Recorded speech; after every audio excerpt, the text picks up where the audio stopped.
दोस्तों, आज जो कॉमिक्स हम पढ़ेंगे उसका नाम है इंस्पेक्टर मनोज और पैगाम एक लाश का। ये सेकंड पार्ट है। इसका पहला पार्ट है इंस्पेक्टर मनोज और चीखती चट्टाने। तो पहले आप उसको पढ़ लेना, तभी आपको पूरी स्टोरी समझ में आएगी। ये यहाँ पर जो स्टोरी चल रही है ये इसके पहले पार्ट की है, तो मैं इसको छोड़ रहा हूँ। ये आप पढ़ लेना। इसके पहले पार्ट में वो कॉमिक्स आपको मिल जाएगी प्ले लिस्ट में। इंस्पेक्टर मनोज का फोल्डर है उसके अंदर। तो यहाँ तक तो हम पढ़ चुके हैं इंस्पेक्टर मनोज और चीखती चट्टाने में। अब आगे पढ़ते हैं। हवलदार वीर बहादुर का शरीर बड़ी तेजी से चट्टानों पर फिसलता हुआ नीचे लुढ़कता जा रहा था कि तभी पत्थरों के बीच उगा एक पौधा उसके हाथ में आ गया। आहा, लगता अभी मेरा समय पूरा नहीं हुआ है। अब अपने बचाव की कोशिश तो कर ही सकता हूँ। जल्दी हवलदार ने अपने हवासों पर काबू पाया और पत्थरों पर पैर टिकाते हुए धीरे धीरे पहाड़ी पर चढ़ने लगा। वो जरा सी चूक हुई नहीं कि लाश का भी पता नहीं चलेगा। मुझे काफी सावधानी बरतनी होगी। 2 घंटे की कड़ी मेहनत के बाद आखिरकार हवलदार वीर बहादुर पहाड़ी पर पहुंच ही गया। ओह, अब तो पैरों पर खड़े रहने की ताकत भी नहीं रही। उफ। तभी हवलदार का काम तमाम हो गया और इंस्पेक्टर हमारी कैद में है। हाँ, बॉस के पहुंचते ही उसे भी ठिकाने लगा दिया जाएगा। अब खतरे की कोई बात नहीं है। अरे ये तो इंसान है। तो इस पहाड़ी में मुजरिमों ने खुफिया अड्डा बना रखा है। लेकिन मैंने जो तैरती हुई सफेद आकृतियां देखी थी उनका क्या रहस्य है? तभी वे दोनों इंसानी परछाइयां दूसरी ओर चल पड़ी। तैरती परछाइयां और चीखती चट्टानों के रहस्य का बाद में पता लगाऊंगा। फिलहाल तो मुझे इनका पीछा करना चाहिए और किसी तरह साहब को इनकी कैद से छुड़ाना चाहिए। यह विचार दिमाग में आते हवलदार अपनी सारी थकान भूल गया और एक बार तुम्हारे अड्डे का रास्ता मिल गया जाए फिर देखना तुम वीर बहादुर की बहादुरी का कमाल। थोड़ी देर बाद ठक ठक दूसरे पल चट्टान के बीच का भाग अपनी जगह से हटने लगा। वो तो यह इन बदमाशों के खुफिया अड्डे का रास्ता। फिर वे दोनों सफेद पोश चट्टान में बने द्वार में दाखिल हो हवलदार की नजरों से ओझल हो गए। उनके ओझल होते ही द्वार फिर बंद हो गया। हवलदार सोचने लगा, क्यों न सफेद पोशों की प्रक्रिया दोहराकर मैं भी अंदर चला जाऊं। तभी हवलदार के सिर में झंझनाहट सी होने लगी। वो शायद सर मुझे कॉल कर रहे हैं।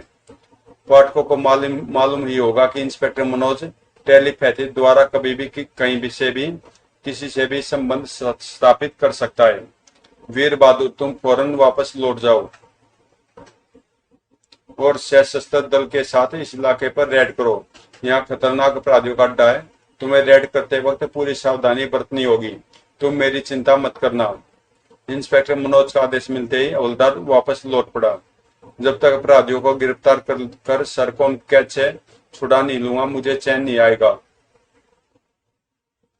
और उधर राधे पब्लिक बूथ से फोन पर किसी से कह रहा था, डॉक्टर यह मैं बोल रहा हूँ। राधे राधे, तो तुम जेल से कब छूटे?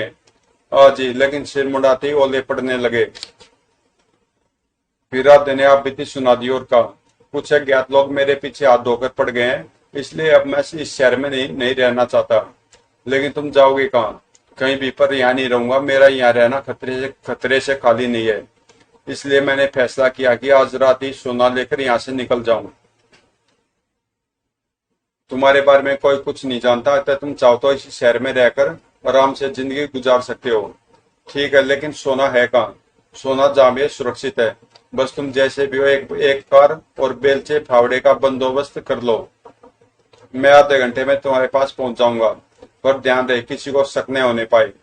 तुम फिक्र मत करो, कार का बंदोबस्त हो जाएगा। डॉक्टर से बात खत्म की थी कि समीप खड़े रिवॉल्वर धारी ने रिसीवर उसके हाथ से छीन क्रेडिल पर रख दिया। और फिर, अब हमारी बात कान खोलकर ध्यान से सुन ले डॉक्टर रमाकांत। राधे को इस बात की भनक न होने पाई कि तेरा भेद खुल चुका है और अब तू हमारे हाथ की कठपुतली बन चुका है। वरना तू तो कुत्ते की मौत मरेगा ही, पर उससे पहले हम तेरे बीवी बच्चों की बोटी बोटी कर डालेंगे। नहीं, तुम लोग मेरी जान ले लो, पर मेरे बीवी बच्चों को बख्श दो। अगर तूने हमारी बात पर अमल किया तो हम तेरी भी जान बख्श देंगे। मैं वही करूंगा जो तुम कहोगे। काफी समझदार हो। अब जो मैं कहता हूँ उसे ध्यान से सुनो। फिर रिवॉल्वरधारी ने डॉक्टर को अपनी योजना समझाई। उसके बाद बाहर सड़क सड़क पर हमारी कार खड़ी है, तुम वहीं बैठकर राधे का इंतजार करो, वे आता ही होगा। लेकिन फावड़ा, डिक्की में जरूरत का हर सामान मौजूद है, ठीक है? स्वीकृति देते हुए डॉक्टर उठकर खड़ा ही हुआ था कि यह मत भूलना कि उस कार में ट्रांसमीटर फिट है, उसे तुम्हारी बातचीत का एक एक लफ्ज हम तक पहुंचता रहेगा। अगर तुमने चालाकी दिखाई तो और इधर अगर तुमने चालाकी दिखाई और इधर तुम्हारे बीवी बच्चों का काम तमाम हुआ, समझे? जी। तब डॉक्टर अपने बच्चों को आश्वासन दे कमरे से बाहर निकल गया। डॉक्टर के बाहर जाते ही, अर्जुन सिंह तुम यहीं रुको, मैं राका और संग्राम डॉक्टर का पीछा करेंगे। काम पूरा होते ही मैं ट्रांसमीटर पर तुम्हें सूचित करूंगा।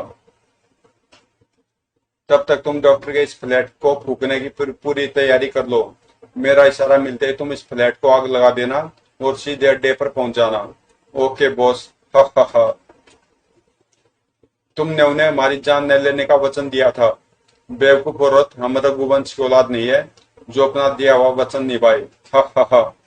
भगवान से डरो जालिमो, हमें सिर्फ पुलिस से डर लगता है, इसलिए हम अपने पीछे ऐसा कोई निशान नहीं छोड़ते जो पुलिस को हम तक पहुंचा दे। हा हा हा। और बॉस अपने दो आदमियों के साथ बाहर निकल गया। उधर डॉक्टर कार के समीप पहुंचा ही था कि डॉक्टर, कौन? राधे।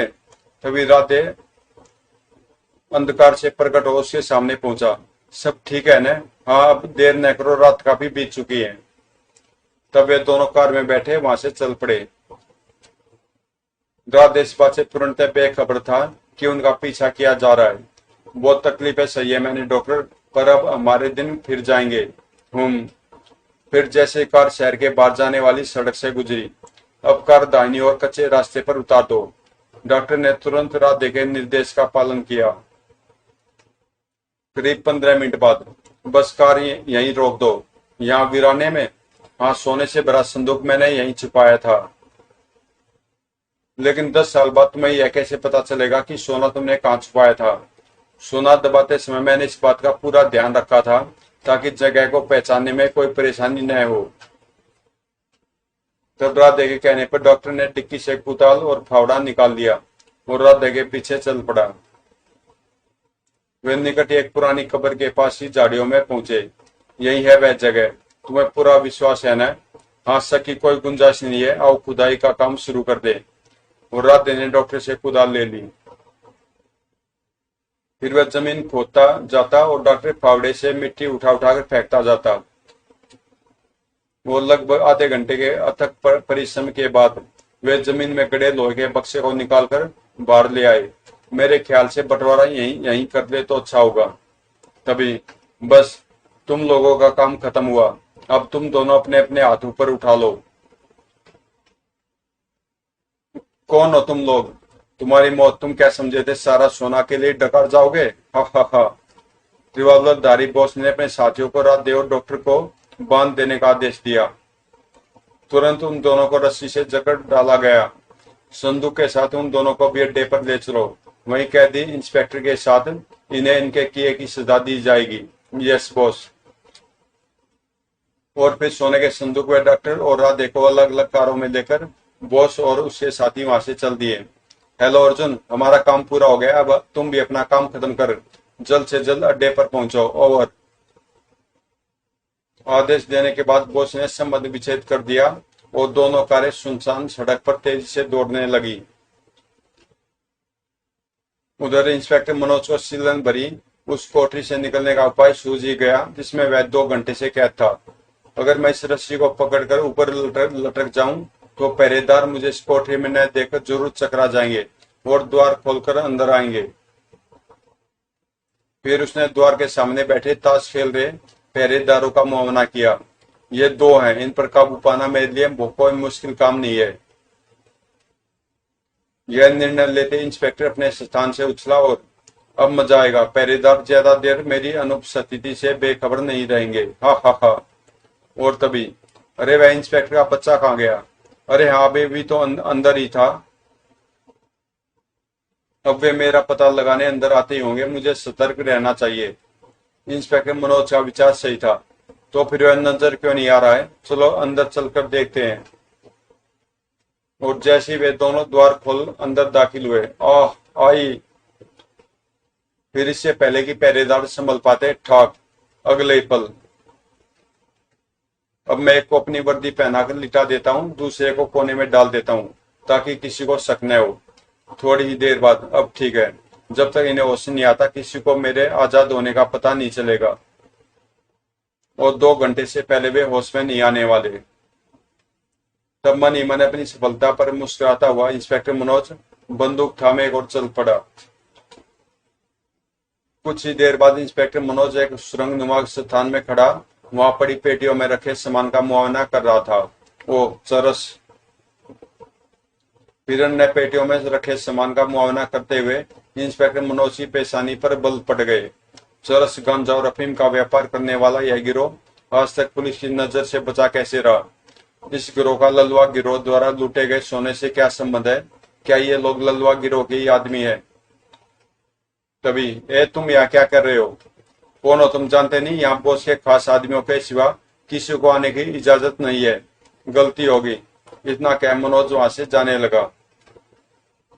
लेकिन ठहरो, अब क्या है? अपने चेहरे से नकाब हटाओ।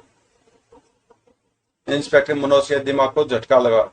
ओ, इसे मुझ पर शक हो गया, अब तो इसका इलाज करना ही पड़ेगा। अगले पल, लो देख लो मेरा चेहरा। इंस्पेक्टर मनोज का चेहरा देखते श्यापोश की आंखें आश्चर्य से फैलती चली गई। और अभी वह आश्चर्य से उबर भी न पाया था कि अब तुम यह राज किसी पर जाहिर करने के काबिल नहीं रहोगे। आई था। कुराड इतना शक्तिशाली था कि श्यापोश फर्श पर ढेर हो गया। तब मनोज बेहोश श्यापोश को घसीटते हुए सामने नजर आ रहे द्वार की ओर बढ़ गया। लेकिन जैसे वह द्वार के अंदर दाखिल हुआ, वो तो ये है पहाड़ी के प्रेत। वो तो यह है प्रेतों का रहस्य। रबर के पुतलों में गैस भरकर सफेद महीन लबादे पहना दिए गए हैं ताकि रात में इन्हें देखने वालों को इन्हें देखकर प्रेतों का भ्रम हो जाए और वे डर कर भाग जाए और प्रेतों के डर से पहाड़ी पर आने की कोई जरूरत न करे। इस तरह यह प्रेतों का आतंक फैलाकर यहाँ बड़े आराम से मौत का व्यापार कर रहे हैं। तब मनोज अपना लबादा श्यापोश को पहना और उसका लबादा स्वयं पहन बाहर की ओर चल दिया। लेकिन अब इनका गैर कानूनी धंधा और नहीं चलेगा। वीर बहादुर पुलिस दल के साथ पहुंचने ही वाला होगा। पुलिस दल के पहुंचने से पहले मुझे सोने और इस गिरोह के सरदार का पता लगा लेना चाहिए। तभी सायरन की आवाज से वातावरण गूंज उठा। P P. ओ, यह अलार्म कैसा? कहीं इन बदमाशों को मेरे फरार होने का पता तो नहीं चल गया है? खतरे का आभास होते इंस्पेक्टर मनोज अपने छुपने की जगह ढूंढने लगा। लेकिन ठीक उसी समय गिरोह की फोर्स 1 और फोर्स 2 को हिदायत दी जाती है कि वे बॉस के स्वागत के लिए हॉल में पहुंचे।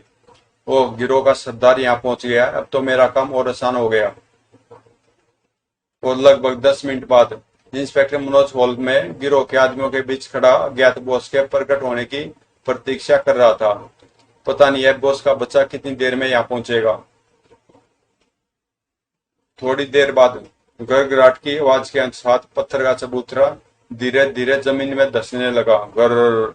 और फिर जब वह चबूतरा वापस ऊपर आया, बॉस को सेवकों का सलाम। हम बॉस का स्वागत करते हैं। मैं अपने साथियों का सलाम और स्वागत कबूल करता हूँ। तत्पश्चात बॉस के आदेश पर राका और संग्राम ने डॉक्टर और राधे को सामने दीवार से लगी खूटियों से बांध दिया और अगल बगल खड़े हो गए। तब, आज की रात हमारे लिए खुशी के सौगात लाई है साथियों। इस संदूक में वह 2 करोड़ का सोना है जो आज से 10 साल पहले लूटा गया था।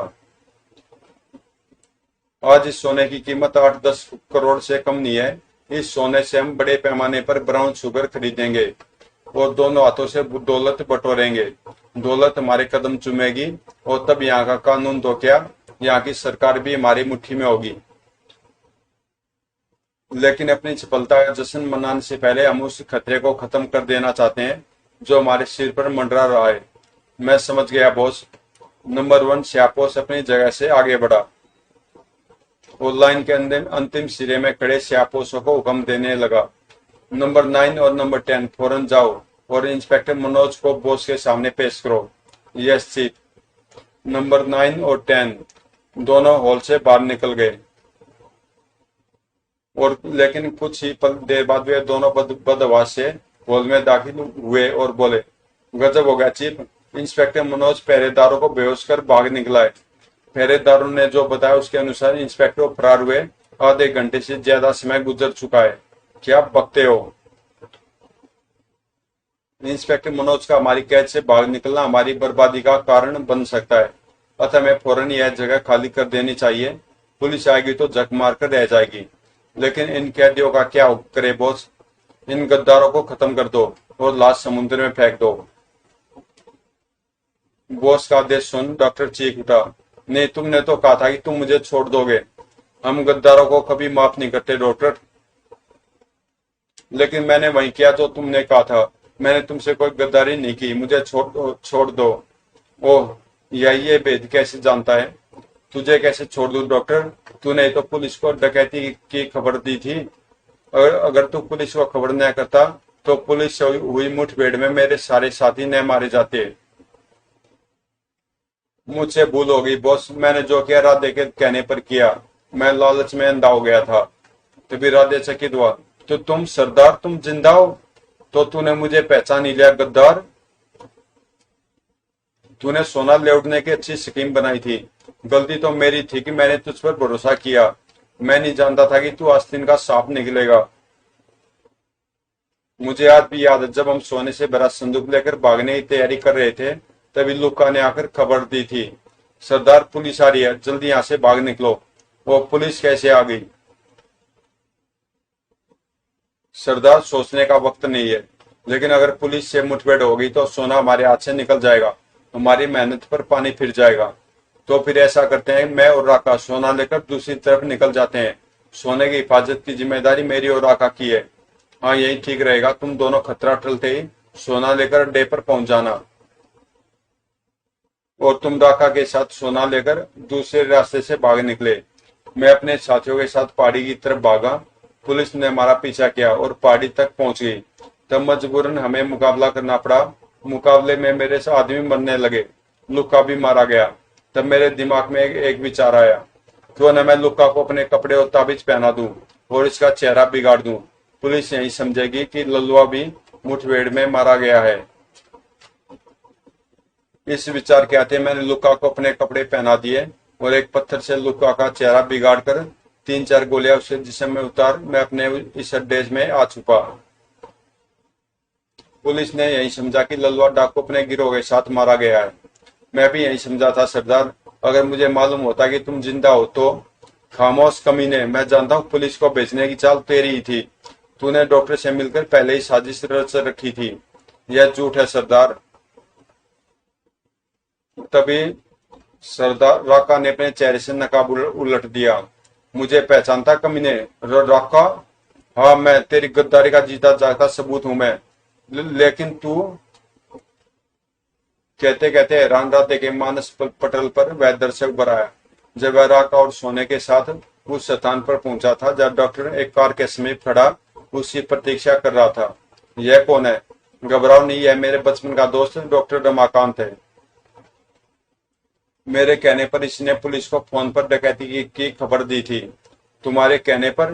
हाँ, मैंने सोचा अगर ललुआ गिरोह के साथ मारा गया तो मुझे डकैती के काम से मुक्ति मिल जाएगी और इस लूट के सोने से मैं ऐशो आराम की जिंदगी गुजार सकेंगे। अब यह सोना हम तीनों का खतरा टलते ही आपस में बांट लेंगे। नीच कमीने, तू क्या समझता है मैं तेरी साजिश में शामिल हो जाऊंगा? कभी नहीं। मैं जान दे सकता हूं पर सरदार से गद्दारी नहीं कर सकता। तो फिर मरने के लिए तैयार हो जा। धुआं अगले ही पल। डॉक्टर, इसकी लाश ठिकाने लगा दो। तब तक मैं सोने को सुरक्षित स्थान पर पहुंचा कर आता हूँ। ठीक है। तभी राका ने राधे की यादों को भंग कर दिया। क्या सोच रहा कमीने? तूने तो मुझे खत्म करने में कोई कसर नहीं छोड़ी थी और तेरा यह साथी डॉक्टर मुझे निकट ही एक पुराने कुएं में फेंककर निश्चिंत हो गया था। यह भगवान, अब तो मेरी खैर नहीं। काश मैं लालच में आकर राधे की साजिश में शामिल न होता। लेकिन मारने वाले से बचाने वाला बड़ा होता है। वहीं से गुजरते एक साधु दल ने मुझे कुएं से निकाल अस्पताल पहुंचा दिया और ठीक होने के बाद मैंने अड्डे पर पहुंच सरदार को सब कुछ बता दिया। सब कुछ जानने के बाद हमने तेरी तलाश शुरू की, पर तेरी किस्मत अच्छी थी, तू जेल में था। हम चाहते तो 10 साल पहले ही इस डॉक्टर का काम तमाम कर देते, पर डॉक्टर की मौत से हमारा मकसद हल नहीं होता था। हम तेरे जेल से बाहर आने का इंतजार करने लगे। इस दौरान हमने अपना दल फिर से गठित किया और चरस, गांजा और हेरोइन का धंधा शुरू कर दिया। चट्टानों में स्पीकर फिट करके और रबर के गुब्बारों के पुतले की मदद से हमने इस पहाड़ी पर प्रेतों का आतंक फैलाकर अपने अड्डे को सुरक्षित कर लिया। लेकिन इंस्पेक्टर मनोज ने हमारी उम्मीदों पर पानी फेर दिया है। बहुत अब देर करना ठीक नहीं, हमें जल्द से जल्द यह जगह छोड़ देनी चाहिए। हमारे पास वक्त होता तो हम तुम जैसे गद्दारों को ऐसी मौत मारते कि तुम्हारी रूहें कांप जाती, पर लेकिन बॉस की बात अधूरी रह गई, क्योंकि तभी नंबर 10 गजब की फुर्ती दिखाते हुए बॉस के निकट पहुंचा और बोला, पर अब तुम्हारी यह शर्त भी पूरी नहीं होगी। डाकू ललवा, रिवॉल्वर फेंक दो और अपने आदमियों से भी कहो कि वे अपने हथियार फेंक दे, वरना मेरी बंदूक की गोली तुम्हारे भेजे का ऑपरेशन कर देगी। क्या मतलब तुम्हारी यह जरूरत? तब नंबर 10 ने अपना नकाब उलट दिया। मेरी जरूरत का तुम्हें अंदाजा ही कहां है ललवा, तुम्हारा खेल खत्म हो चुका है, अतः वहीं करो जो मैं कहता हूँ। इंस्पेक्टर मनोज, साथियों हथियार फेंक दो। बॉस का आदेश मिलते सभी ने हथियार फेंक दिए। ठीक तभी, खबरदार कोई अपनी जगह से न हिले, वरना भून कर रख दूंगा। तुम आ गए हवलदार, मैं तो समझा था तुम घर जाकर आराम की नींद ले रहे होंगे। जब आपका जीवन संकट में हो तो मुझे नींद कैसे आ सकती है सर? गुड। कानून के एक रक्षक के लिए हमेशा आंखें खुली रखना बहुत जरूरी है, क्योंकि कानून की आंखें हमेशा बंद रहती है। I am right sir? कभी कभी तुम वाकई पते की बात कह जाते हो हवलदार वीर बहादुर। ही शट अप। Yes sir. अगले पल वह पुलिस कार्रवाई का नेतृत्व करने में व्यस्त हो गया। जल्दी डाकू ललवा और उसके पूरे गिरोह को बिना किसी परेशानी के पुलिस दल ने हिरासत में ले लिया। यही नहीं, अर्जुन सिंह अब जब वहां पहुंचा तो वह भी पुलिस की गिरफ्त में आ गया। दूसरे दिन के अखबारों में डाकू ललवा और उसके गिरोह की गिरफ्तारी के साथ साथ चीखती चट्टानों के रहस्य और खतरनाक स्मगलिंग गैंग के सफाई का विवरण छपा तो हर एक की जुबान पर इंस्पेक्टर मनोज और हवलदार वीर बहादुर की चर्चा आम हो गई। इंस्पेक्टर मनोज का एक और कारनामा समाप्त। तो दोस्तों, ये कॉमिक्स यहीं पे समाप्त होती है। अगर आपको पसंद आई तो प्लीज चैनल को सब्सक्राइब कर देना और मिलते हैं किसी अगली कॉमिक्स में।